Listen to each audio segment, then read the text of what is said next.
To spend $5,000 a month in retirement at age 60, the number you need saved could be anywhere between about $700,000 and over $1.7 million. Same monthly income, same retirement, just very different outcomes. And I'm going to show you exactly why that range exists, and more importantly, how to figure out which side you land on. Because right now, most people are aiming for a number, $1 million, $2 million, sometimes more, without ever asking a much simpler question. And that's the question that actually determines when you can retire. In this video, I'll walk you through the real numbers for age 60, 65, and 70, and show you how those numbers drop, sometimes dramatically, based on a few decisions most people overlook. And by the end, you'll have a simple way to calculate your own retirement number based on your situation, not a generic rule. Let's start with the part that almost everyone gets wrong. Most people think retirement is about hitting a number, $1 million, $2 million, maybe more. It's the question everyone asks: how much do I need to retire? And the answers are always big. Big enough to feel safe, but also big enough to feel just out of reach. But here's the part that doesn't quite add up.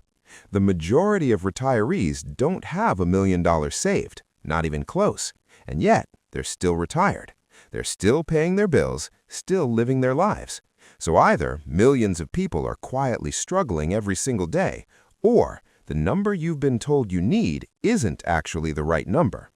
And once you see what's really going on, that gap between what you think you need and what you actually need starts to make a lot more sense, because the entire calculation comes down to one idea that almost nobody explains clearly.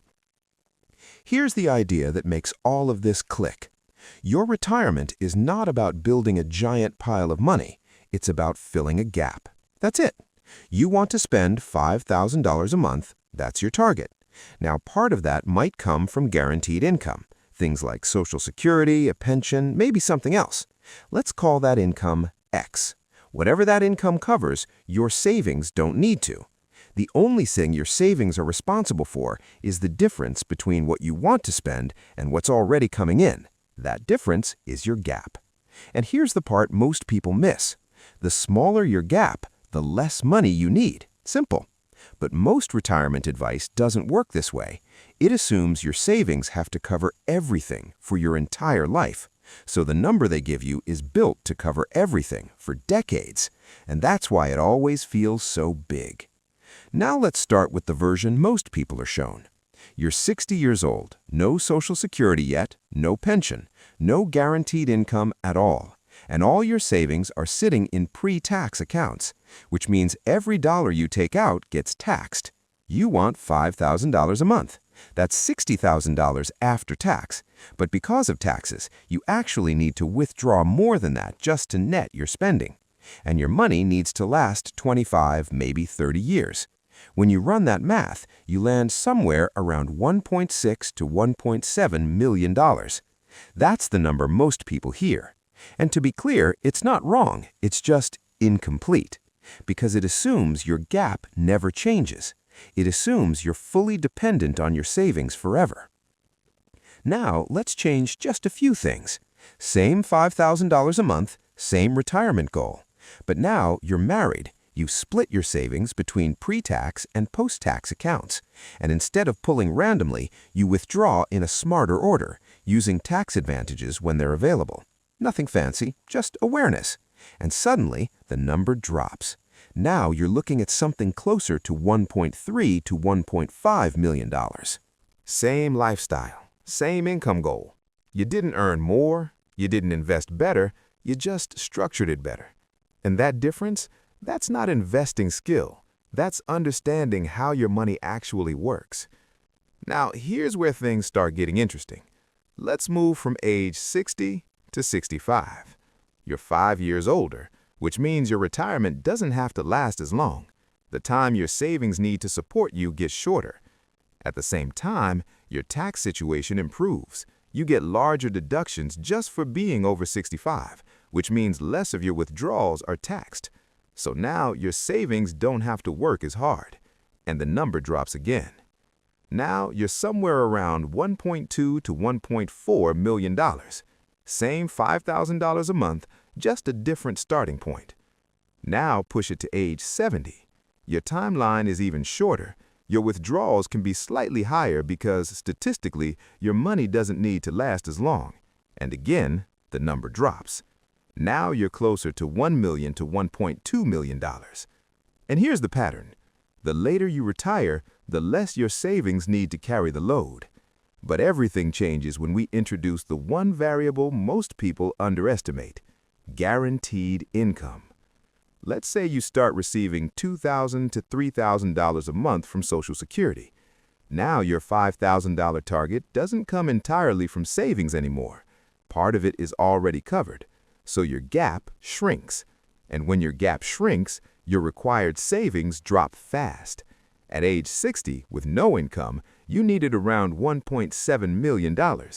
Add $2,000 a month, and now you only need to cover $3,000.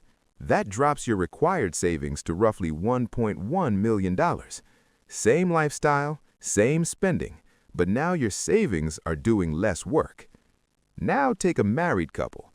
Combined Social Security of maybe $3,000 to $4,000 a month. Now the gap is even smaller. And suddenly, the number drops to around $600,000 to $700,000. Let that sit for a second. Same $5,000 lifestyle, about half the savings. Now here's the scenario almost nobody talks about. Married couple, Social Security, maybe a small pension on top. Now most of that $5,000 is already covered by guaranteed income. The gap is small. And when you run that math, the savings needed might only be $200,000 to $300,000.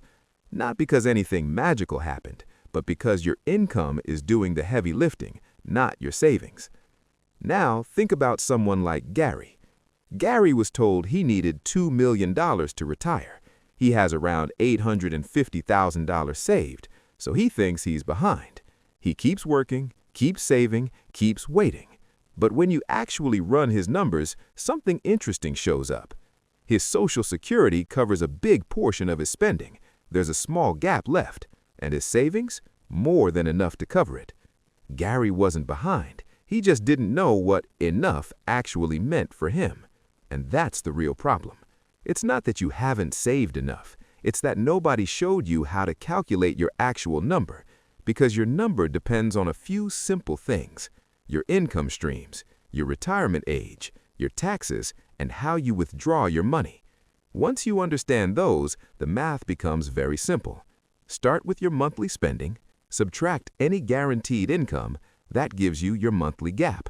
Turn that into a yearly number, and then multiply it. If you're retiring around 60, multiply by about 25. At 65, multiply by around 22. At 70, closer to 20. That's your number, not the big number you've been told, the number that actually fits your life. And when you see it clearly, something shifts, because retirement stops being about chasing a massive target and starts being about reducing the work your money has to do. You don't need a giant pile. You need a plan that makes your income and your savings work together. And if your numbers already line up, you might be a lot closer to retirement than you think.